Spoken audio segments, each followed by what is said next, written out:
Hello friends, स्वागत है आप सभी का मेरे यूट्यूब चैनल पर। आज मैं एक नए टॉपिक के साथ वीडियो को लेकर आई हूं जिसका नाम है थार्नडाइक के अधिगम सिद्धांत का विस्तार से वर्णन कीजिए। ये बीएड सेकेंड सेमेस्टर का टॉपिक है। पिछली वीडियो में मैंने बताया था आपको कि थार्नडाइक के जो अधिगम सिद्धांत है उसके कम से कम 6-7 नाम हैं जिनको हमने पिछली वीडियो में भी देखा था और आप भी देखेंगे। तो थार्नाइट का उद्दीपन अनुक्रिया सिद्धांत, इसके बारे में हम देखते हैं कि इस सिद्धांत का प्रतिपादन प्रसिद्ध मनोवैज्ञानिक एडवर्थ एल थार्नडाइक ने किया था। थार्नडाइक संयुक्त राज्य अमेरिका के एक शिक्षा मनोवैज्ञानिक थे। एडवर्थ एल थार्नडाइक ने अपनी पुस्तक एनिमल इंटेलिजेंट 1898 में संबंधवाद का प्रतिपादन किया।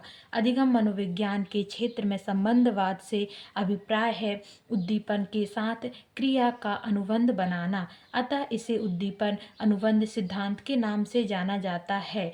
इनके के नाम से जाना जाता है। इनका शोध का शीर्षक एनिमल इंटेलिजेंट था। यह पहले ऐसे मनोवैज्ञानिक थे जिन्होंने पशुओं पर अध्ययन किया, इसलिए इन्हें पशु मनोविज्ञान का जनक कहा जाता है। व्यवहारवादी होने के कारण थार्नडाइक ने सीखने की व्याख्या व्यवहारवादी सिद्धांतों के अनुकूल की है।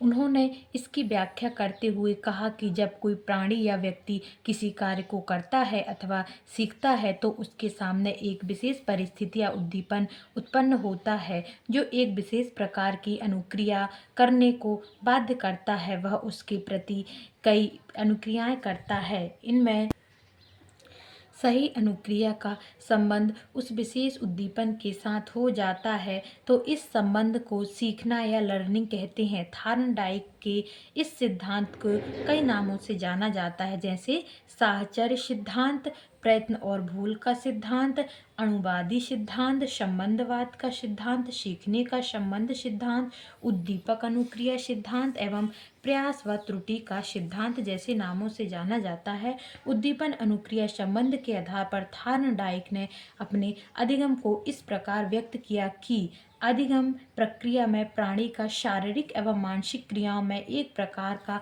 संबंध स्थापित होता है, अपितु और अनुक्रिया का यह संबंध स्नायु मंडल में यानी नर्वस सिस्टम में स्थापित होता है। उद्दीपन अनुक्रिया की यह संबंध स्थापना ही अधिगम का आधार है। थार्नडाइक का कहना था कि पशु या मनुष्य किसी कार्य को प्रयत्न अथवा भूल की प्रक्रिया द्वारा ही सीखते हैं। थार्नडाइक ने अपने इस सिद्धांत के आधार पर सीखने की 3 प्रमुख विशेषताएं बताई थी, जिसमें पहली विशेषता है सीखने की प्रक्रिया पशु में हो या मनुष्य में समान ढंग से होती है। दूसरा उन्होंने बोला सीखने की प्रक्रिया धीरे धीरे छोटे छोटे क्रमबद्ध चरणों में होती है, ना कि अचानक सूझबूझ से।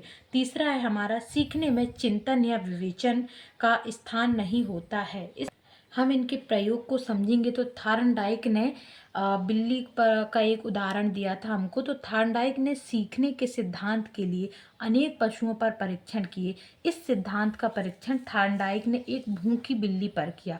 उन्होंने बिल्ली को एक पिंजरे में बंद कर अन्य उसके बाहर मछली का मांस का टुकड़ा रख दिया। पिंजरे का दरवाजा एक खटके में लटका के खुलता था। बिल्ली के लिए भोजन उद्दीपक था। भोजन को देखना बिल्ली की व्याकुलता हो जाती है और वह प्रतिक्रिया करना प्रारंभ कर देती है। यहाँ पे मैंने ये देखा कि बिल्ली पिंजरे के अंदर आप देख सकते हैं कि बंद है। तो अब देखते हैं अनेक बार बाहर निकलने का प्रयास करने के बाद संयोगवश एक बार उसका पंजा खटके पर पड़ जाता है और वह खुल गया। थार्नडाइक ने इस प्रयोग को बार बार दोहराया। हर बार त्रुटियों की संख्या में कमी आई और अंत में बिल्ली किसी भी प्रकार की भूल न करके सीधा खटके को दबाकर पिंजरे के दरवाजे को खोल देती थी। पिंजरे से बाहर निकलने के बाद बिल्ली मछली को खाकर संतोष प्राप्त करती है। इस प्रकार इस प्रयोग में उद्दीपक और प्रतिक्रिया में संबंध स्थापित हो जाता है। बार बार प्रयास द्वारा त्रुटि कम होने के कारण इसे प्रयास व त्रुटि का सिद्धांत या प्रयत्न व भूल का सिद्धांत के नाम से जाना जाता है। अभी हमने देखा कि थार्नडाइक ने अपने सिद्धांत में या सिद्धांत को मैं क्या बताया था। अब हम देखेंगे अनुक्रिया उद्दीपन अनुक्रिया सिद्धांत की कुछ विशेषताएं हैं। तो इसमें इस सिद्धांत के गुणों को हम निम्नलिखित बिंदुओं द्वारा समझ सकते हैं। पहला, यह सिद्धांत शैक्षिक प्रक्रिया में अभिप्रेरणा को अधिक महत्व देता है। ये सिद्धांत अभिप्रेरणा को अधिक महत्व देता है। सीखने के स्थानीयकरण के लिए यह सिद्धांत ज्ञानात्मक, गत्यात्मक और भावनात्मक अंगों के इस्तेमाल पर भी बल देता है। तीसरा, थार्नडाइक के अनुसार अधिगम, उद्दीपन और अनुक्रिया के मध्य एक संबंध है जिसकी स्थापना मस्तिष्क में होती है। चौथा है, इस सिद्धांत के अनुसार बार बार प्रयत्न करने से अधिगम में स्थानीयकरण आता है। पांचवा है, थार्नडाइक ने उद्दीपक अनुक्रिया सिद्धांत के आधार पर 3 नए सिद्धांत अधिगम सिद्धांत, तत्परता का नियम, प्रभाव का नियम एवं अभ्यास का नियम प्रतिपादित किया। अब हम देखेंगे उद्दीपन अनुक्रिया सिद्धांत की शिक्षा में क्या उपाय देता रही। यह सिद्धांत निरंतर परिश्रम व प्रयास करने पर बल देता है। इस सिद्धांत के अनुसार ही बालक साइकिल चलाना, टाई की गांठ बांधना, विभिन्न खेल खेलना आदि कार्य सीखते हैं। शिक्षा के क्षेत्र में भी उद्दीपक अनुक्रिया सिद्धांत को बहुत अधिक महत्व है। क्रो ने बताया है कि यह सिद्धांत विज्ञान एवं गणित जैसे कठिन विषयों तथा चिंतनशील विषयों के लिए बहुत ही लाभप्रद है। शिक्षा के क्षेत्र में इस सिद्धांत का जो उपयोग है वो निम्नलिखित है। जैसे पहला, यह सिद्धांत निरंतर परिश्रम व प्रयास पर बल देता है। दूसरा, इस सिद्धांत की सहायता से कार्य की धारणाएं सरल एवं स्पष्ट होती हैं। तीसरा, यह विधि अभ्यास पर अधिक बल देती है जिससे व्यक्ति किसी भी कार्य में निपुणता प्राप्त कर सकता है। चौथा, इस सिद्धांत के फलस्वरूप बालक में धैर्य एवं आशावादी जैसे गुणों का विकास होता है। पांचवा, यह सिद्धांत करके सीखने पर बल दिया जाता है, मतलब लर्निंग बाय डूइंग। यह सिद्धांत पिंजड़े एवं मंद बुद्धि वाले बालकों के लिए बहुत ही उपयोगी सिद्ध होता है।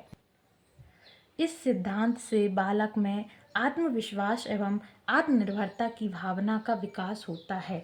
अब हम देखेंगे उद्दीपन अनुक्रिया सिद्धांत की कुछ आलोचनाएं हैं। तो थार्नडाइक के इस सिद्धांतों की कई मनोवैज्ञानिकों ने आलोचनाएं भी की हैं। तो यहाँ पहले हम उनकी आलोचना में देखते हैं। पहला बिंदु है, यह सिद्धांत मनुष्यों की अपेक्षा पशुओं के सीखने की क्रिया को अधिक स्पष्ट करता है। दूसरा, इस सिद्धांत के अनुसार सीखने के उद्देश्य तक पहुँचने के कारण समय लग जाता है। चौथा, यह सिद्धांत सीखने की विधि बताता है परंतु सीखता क्यों है इस पर प्रकाश नहीं डालता है।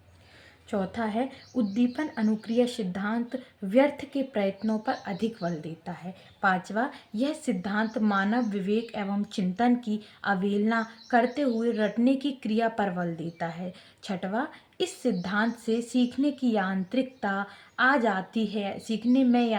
आ जाती है जो अधिगम के स्थायीकरण के लिए सहायक नहीं है।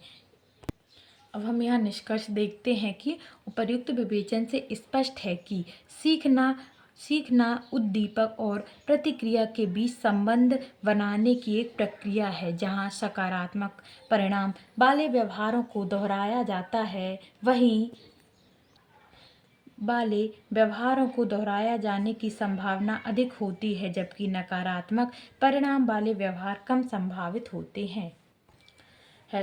Thank you. हेलो फ्रेंड्स, धन्यवाद दोस्तों। आशा करती हूँ कि आपके लिए ये वीडियो हेल्पफुल रही होगी और जिस भी टॉपिक पर आपको डाउट हो तो प्लीज़ मुझे कमेंट कीजिए और चैनल को लाइक कीजिए, सब्सक्राइब कीजिए। Thank you.